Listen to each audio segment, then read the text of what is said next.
Flag football is coming to the Olympics, and everyone is getting excited about it. Even Rob Gronkowski. Set to debut at the 2028 Games in Los Angeles, flag football could be a boon for the Olympic movement. It's no secret that TV viewership for the Games has steadily declined in recent years.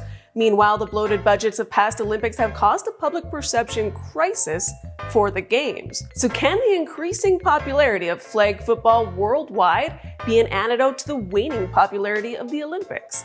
Sit back, relax, and take this in.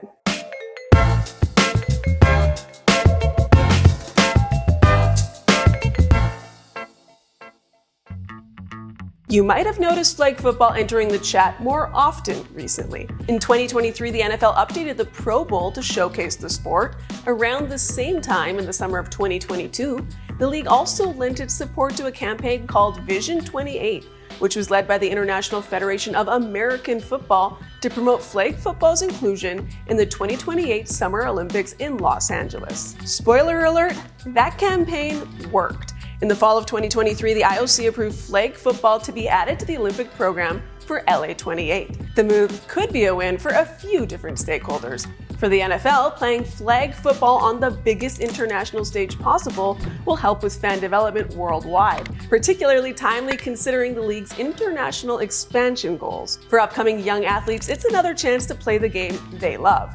You might not have realized this, but flag football is one of the fastest growing sports in the United States. According to NFL Flag's official numbers, participation in flag football by 6 to 12-year-olds has increased 38% since 2015. The Sports and Fitness Industry Association reports that tackle football in the same age range has fallen 29% since 2016.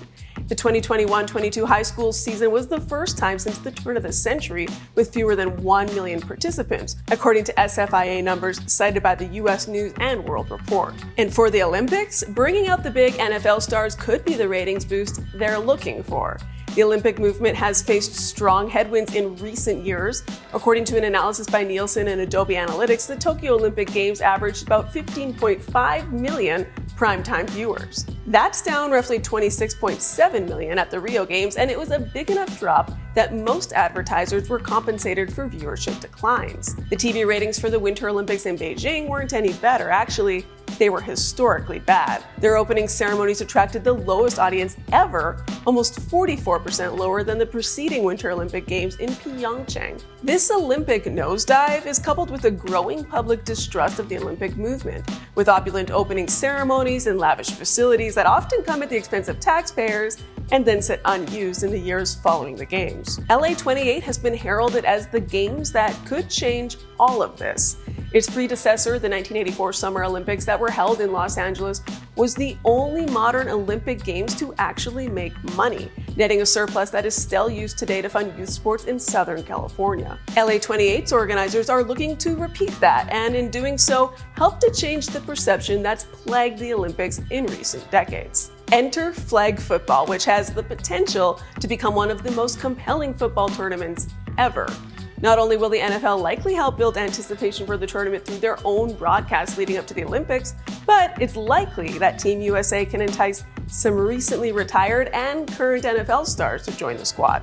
Gronk's not the only athlete to want an Olympic gold medal to go with his Super Bowl ring. Tyreek Hill has also said he'd be in. Hill, a former track and field athlete, previously expressed a desire to qualify for the Olympics in men's 100-meter sprint. He did have world-class times in high school, and for a while he was definitely serious about wanting to represent the United States on the world stage. This new path to the Olympics could be just what he's looking for. Hill already issued a roll call of sorts on the social media platform X, calling on football's finest to assemble.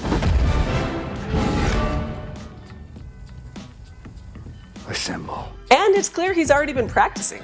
Remember when he juked out that entire girls' flag football team? He's a man on a mission. At this point, you're asking, why flag football instead of tackle? To make it on the Olympic program, a sport needs to show evidence of worldwide interest and gender balance. While tackle football might never be able to check those boxes, flag football is already well on the way, with women and girls driving participation, something the NFL spotlighted in their own Super Bowl ad last year. Flag football isn't the only sport LA28 is hoping will attract viewers. They've also added baseball and softball, lacrosse, squash, and cricket to the program. But baseball's biggest stars typically don't compete in the Olympics, as the MLB historically hasn't allowed their participation.